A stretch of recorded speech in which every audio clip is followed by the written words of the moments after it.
আজকে আমাদের অধ্যায় হচ্ছে পদার্থের গঠন। তো পদার্থের গঠনে আমরা কি কি জানবো, পদার্থটা কি, অণু সম্পর্কে ধারণা নেব, অণু কে আবিষ্কার করেন, কে ধারণা দেন, ডাল্টনের পরমাণুবাদ সম্পর্কে, এর ত্রুটিগুলো, রাদারফোর্ডের পরমাণু মডেল তিনি কিভাবে পরীক্ষা করেছিলেন সে সম্পর্কে জানবো, সৌরজগতের সাথে তুলনা দেখব, আর বোরের পরমাণু মডেল। তো আসা যাক পদার্থের গঠন। তো পদার্থের গঠনে কি দেখবো, পদার্থটা কি। পদার্থ হচ্ছে এমন একটি জিনিস যাকে কি করা যায়, অনুভব করা যায়, যাকে কোনো একটা স্থানে রাখলে কিছুটা স্থান দখল করে নেয়, তাকেই আমরা কি বলি, পদার্থ। পদার্থ তিন ধরনের হয়ে থাকে, কঠিন, তরল আর গ্যাসীয়। বর্তমানে একটা পদার্থের চতুর্থ অবস্থার নাম দেওয়া হয়েছে, যাকে বলা হয় প্লাজমা। তো পদার্থের যদি বলা হয় চতুর্থ অবস্থা, তো কি বলবো আমরা, প্লাজমা। পদার্থ হয়ে গেল। এরপর আছে অণুর ধারণা। আমরা যদি একটা পাকা বাড়ি দেখি, তো পাকা বাড়ি কি হয়, ছোট ছোট অনেকগুলা ইট নিয়ে তৈরি হয়, অর্থাৎ বলতে পারি তার একক হচ্ছে কি, ইট। এরকমই কোনো একটা পদার্থ, একে যদি আমরা ছোট ছোট অংশে ভাগ করি, তো কি দেখব, অনেকগুলি ছোট ছোট টুকরো পাওয়া গেছে। তো এই ভাগ করার পর সবচেয়ে ক্ষুদ্রতম যে অংশটা, তার নাম ডেমোক্রিটাস, বিজ্ঞানী ডেমোক্রিটাস দিয়েছিলেন কি, অ্যাটম। অ্যাটমস কে, বিজ্ঞানী ডেমোক্রিটাস। শুধু ডেমোক্রিটাস নন, ভারতীয় বিজ্ঞানী কনাদো এই সম্পর্কে গবেষণা করেছেন। বোঝা গেছে, অ্যাটমের ধারণা তবে দিয়েছেন কে, ডেমোক্রিটাস, বা ভারতীয় বিজ্ঞানী কনাদ। ডেমোক্রিটাস আর কনাদ বলেছিলেন পদার্থের সবচেয়ে ক্ষুদ্রতম অংশ হচ্ছে কে, অ্যাটম, অর্থাৎ অণু। কিন্তু পরবর্তীকালে বিজ্ঞানী জন ডাল্টন 1808 খ্রিস্টাব্দে তিনি তার পরমাণুবাদ মডেলে বলেন, অর্থাৎ তিনি পরমাণু সম্পর্কে কতগুলো ধারণা দিয়েছিলেন, সেটাই হচ্ছে তার পরমাণু মডেল। তিনি বলেন যে অণু নয়, পদার্থের সবচেয়ে ক্ষুদ্রতম অংশ হচ্ছে পরমাণু। ক্ষুদ্রতম অংশ পরমাণু, একে সৃষ্টি, ধ্বংস কোনো কিছুই করা যাবে না, মনে থাকবে।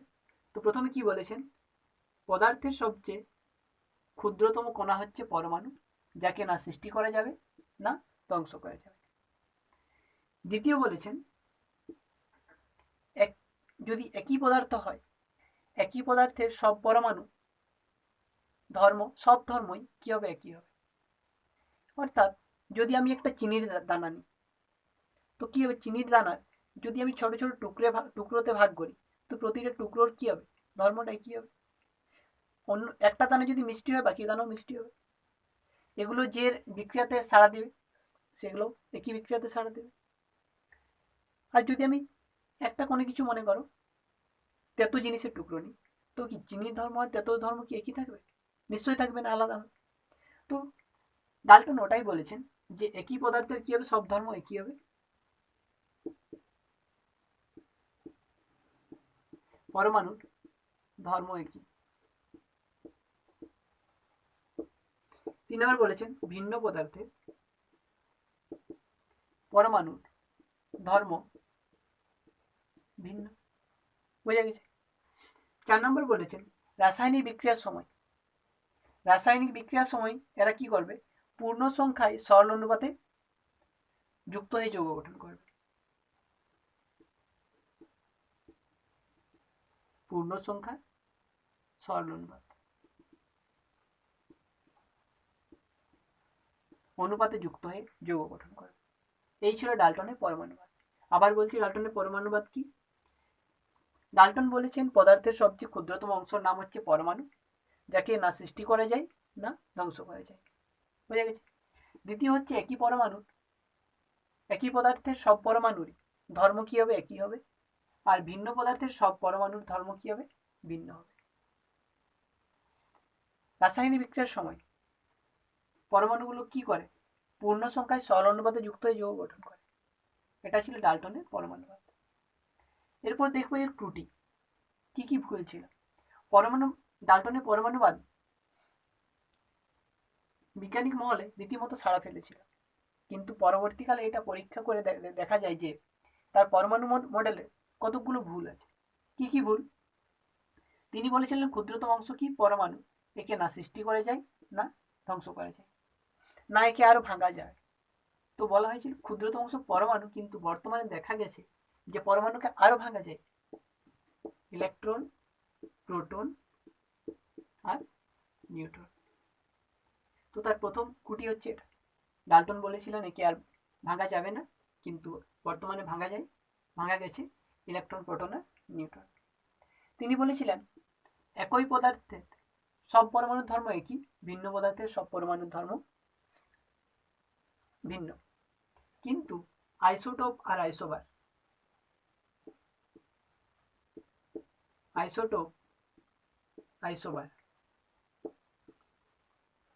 আবিষ্কারের পর দেখা গেছে ধর্ম কি হতে পারে? আলাদা হতে পারে। আর ভিন্ন পদার্থের পরমাণুর ধর্ম একই হতে পারে। আইসোটোপ আর আইসোবার নিয়ে এই অধ্যায়ে পড়বো আমরা এরপরে। এই হচ্ছে এর ত্রুটিগুলো, মনে থাকবে। চলো এরপর আসি আমরা রাদারফোর্ডের পরমাণু মডেল। রাদারফোর্ডের পরমাণু মডেলে কি দেখবো? রাদারফোর্ড কি করেছিলেন? রাদারফোর্ড আলফা কণা বিচ্ছুরণের একটি পরীক্ষা করেন 1911 খ্রিস্টাব্দে। আলফা কণা বিচ্ছুরণ, আলফা, এটা হচ্ছে আলফা।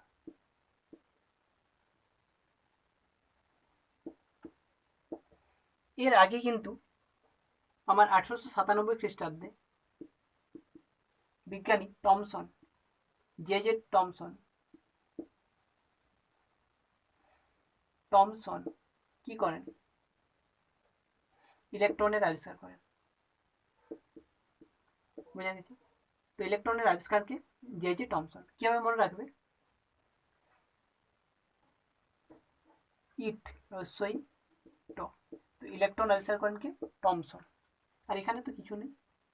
1-7-8-9 1897।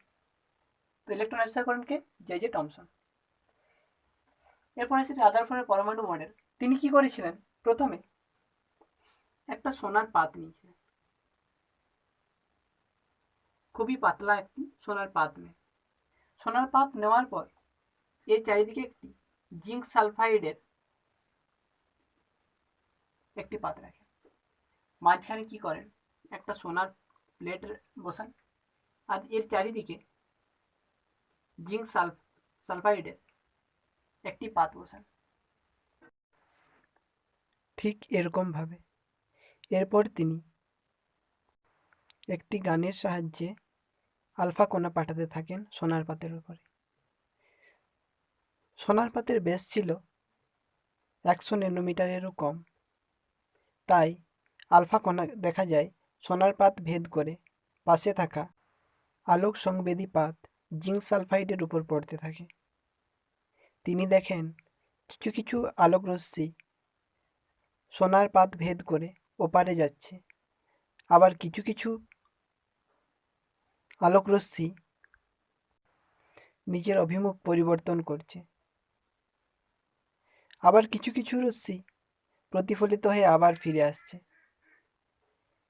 তিনি এর থেকে প্রমাণ করেন যে পরমাণুর মোট ভরের বেশ কিছু অংশ কেন্দ্রে রয়েছে। তিনি এর নাম দেন কেন্দ্রক। এরপর তিনি দেখেন আলফা কণা ছিল ধনাত্মক, আর ধনাত্মক আলোকরশ্মির গতির বিক্ষেপ ঘটছে। তিনি বুঝলেন যে গতি বিক্ষেপের কারণ হচ্ছে কেন্দ্রে থাকা কোনো ধনাত্মক আধান। তিনি এই ধনাত্মক আধানের নাম দেন প্রোটন। এইভাবে তিনি প্রোটনের খোঁজ করেন। তিনি তার পরীক্ষার সাহায্যে প্রমাণ করেন যে নিউক্লিয়াস যেহেতু এই রশ্মির বেশিরভাগ অংশটাই পাত ভেদ করে ওপারে যাচ্ছে, অর্থাৎ নিউক্লিয়াসের কি পরমাণু বেশিরভাগ অংশটাই কি ফাঁকা আছে, যার জন্যই তো ওপারে পার হতে পারছে। তো তিনি বলেন যে পরমাণুর বেশিরভাগ অংশটাই কি ফাঁকা, আর এর মোট ভরের বেশিরভাগ অংশটাই কোথায় আছে, কেন্দ্রে অবস্থিত। তিনি এই অংশটার নাম দেন কেন্দ্র। তো প্রথমটা ছিল সমস্ত ভর ভর কেন্দ্রে আছে, এটা হচ্ছে কি কেন্দ্রক বা নিউক্লিয়াস। বোঝা গেছে? তিনি বলেন যে বেশিরভাগ অংশটাই কোথায় আছে, কেন্দ্রে আছে, এর নাম দেন কেন্দ্রক বা নিউক্লিয়াস। এরপর বলেন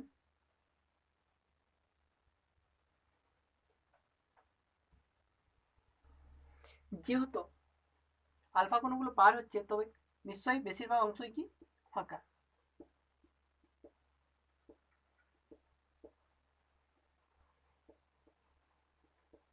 অংশ ফাঁকা। 3 নাম্বার হচ্ছে তিনি বলেন যে এর যে ধনাত্মক আধান আছে, সীমাবদ্ধ কোথায়, কেন্দ্রে।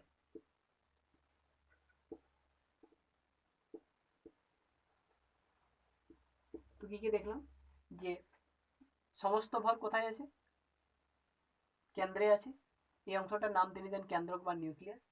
আর পরমাণু বেশিরভাগ অংশই কি ফাঁকা। আর ধনাত্মক আধান কোথায়, কেন্দ্রের মধ্যে সীমাবদ্ধ। আর বলেন যে ইলেকট্রন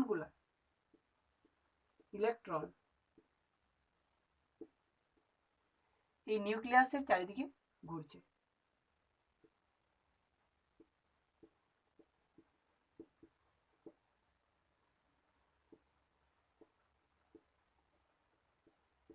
চারিদিকে ঘুরছে। এই হচ্ছে রাদারফোর্ডের পরমাণু মডেল। বোঝা গেছে? এরপর তার এই পরমাণু মডেলকে সঠিকভাবে ব্যাখ্যা করেন 1922 খ্রিস্টাব্দে নিলস বোর। তিনি এই ব্যাখ্যার দ্বারা পদার্থবিদ্যায় নোবেল পুরস্কার পান 1922 খ্রিস্টাব্দে। তিনি কি বলেন, রাদারফোর্ডের যে পরমাণু মডেল আছে, তিনি তাকেই কিছুটা একটু সংস্কার করেন। তিনি কি বলেন যে নিউক্লিয়াস কে কেন্দ্র করে ইলেকট্রনগুলো ঘুরছে, আর এই পথটা কি হয়, বৃত্তাকার।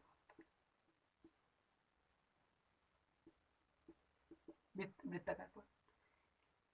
রাদারফোর্ড বলেছিলেন যে নিউক্লিয়াসের চারিদিকে যে ইলেকট্রনগুলো ঘুরছে, এরা কি হয়, যখন বাইরের স্তর থেকে ধীরে ধীরে ভিতরে আসে, এরা কি হয়, শক্তিটা ধীরে ধীরে এদের হ্রাস পেয়ে যায়।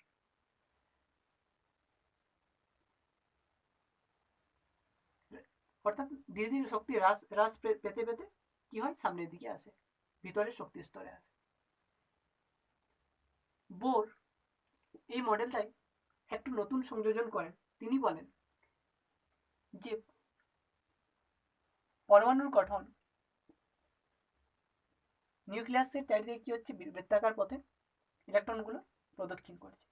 আর এই ইলেকট্রন এর কক্ষপথটা যত দূরে সরে যায়, তত কি হয়, এর শক্তিটা বৃদ্ধি পেতে থাকে। তো এই শক্তির পরিমাণটা তিনি ফর্মুলার সাহায্যে প্রকাশ করেন 2n²। অর্থাৎ প্রথম শক্তি স্তরে হচ্ছে 1, 2, 3 এরকম ভাবে যেতে থাকবে। n এর মান ধীরে ধীরে পরিবর্তন হতে থাকে। অর্থাৎ যত পরমাণুর কক্ষ যত বাইরে যায়, তত কি হয়, এর শক্তির পরিমাণটা ধীরে ধীরে বৃদ্ধি পাতে থাকে। বুঝা গেছে? যদি আমাকে বলা হয় 3 নম্বর কক্ষে, এগুলোর নাম দেন কে, এল, এম, এন, এইভাবে। তো যদি বলা হয় এম কক্ষপথে শক্তির পরিমাণ কত, তো এখানে এম এর মান কত, 3। তো 2 গুণিত 3²। 3 তিরিকে 9, 9 দুগুণে 18। বুঝা গেছে? এই হচ্ছে বোরের পরমাণু মডেল, অর্থাৎ বোরের ধারণা। তো আমরা কি দেখলাম, যে প্রথমে ইলেকট্রন আবিষ্কার করেন কে? J Thomson. প্রোটনের আবিষ্কার করেন কে? রাদারফোর্ড। এরপর আরেকটা যে আছে নিউট্রন।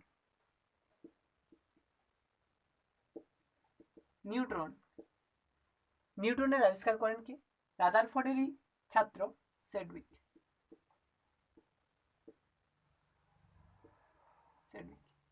মনে থাকবে, রাদারফোর্ডের ছাত্র সেডউইক। তো টমসন আবিষ্কার করেন ইলেকট্রন, সেডউইক আবিষ্কার করেন নিউট্রন, আর প্রোটন আবিষ্কার করেন কে? রাদারফোর্ড।